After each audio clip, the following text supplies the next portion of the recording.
Hi everybody.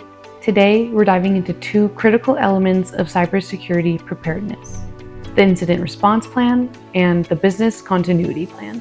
Think of them as your organization's playbook for when disaster strikes. We'll explain exactly what they are and then look at two real cases, one right here in Colorado and one on the national stage, to show why they matter. An incident response plan is your emergency playbook for cyber attacks.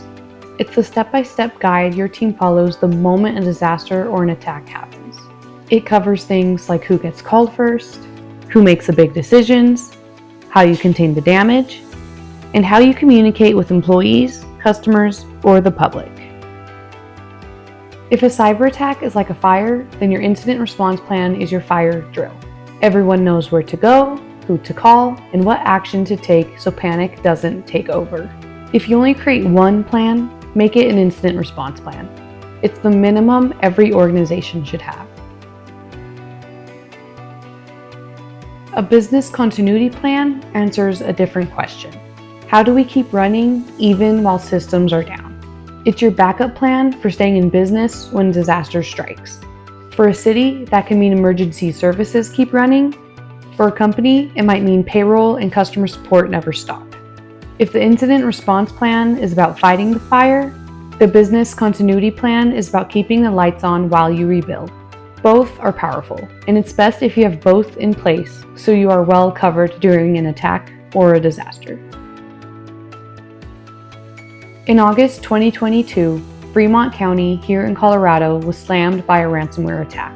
On August 17th, Black Cat infiltrated the county's servers. Offices closed, internet and email were cut off, residents couldn't pay bills, register vehicles, or access records. Some essential systems like 911 and the courthouse kept running, but most public services froze. Staff scrambled, even setting up a tent outside the courthouse to handle DMV work. Payroll, checks were written by hand, and meeting packets were printed on paper just to keep operations moving. The Board of Commissioners declared a local disaster, which allowed the county to pull in state and federal support. IT teams and outside experts worked around the clock. It took nearly 7 weeks before services were fully restored, though some glitches lingered. They had a plan, but only pieces of one.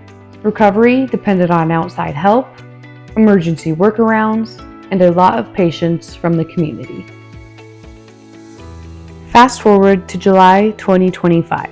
St. Paul, Minnesota faced an even bigger ransomware attack. Hackers stole 43 gigabytes of city data and locked up core systems. The situation grew so serious that Governor Tim Walz called in the National Guard's cyber team to help. Nearly 3,500 city workers had to reset their passwords in person at an auditorium, an operation called Secure St. Paul. Emergency services like 911 stayed online, but libraries, bill payments, payroll, and permitting systems went dark. Staff fell back on paper processes just to keep things moving. What made recovery so difficult? Accounts weren't set up for secure resets, backups weren't designed to quickly restore locked systems, and without practice drills for an attack this large, the city spent weeks trying to catch up. Both Fremont County and St. Paul had some level of planning, but not enough. Stronger continuity and response plans could have kept services online, reduced chaos, and protected trust within the community. That's the power of being prepared. So what do these stories teach us? Incident response plans are indispensable. They turn panic into precision. Business continuity plans are essential. They keep critical services alive while recovery happens. Business continuity plans are essential. They keep critical services alive while recovery happens. Practice makes perfect. Plans on paper aren't enough. They have to be tested, drilled, and updated. At CyberReady, we recommend that at a minimum, you have an incident response plan in place. It's your safety net. From there, adding a business continuity plan gives you full resilience. An incident response plan is only as good as the first moves you take. Here at CyberReady, we built an initial emergency response checklist to help organizations know exactly where to start. Here are the first 5 steps. First, notify IT leadership as soon as the incident is confirmed. Second, alert executive leadership, legal counsel, and communications. Third, decide who will lead the response and where it will happen. Fourth, contact outside partners, insurance, FBI, or state cyber resources if needed.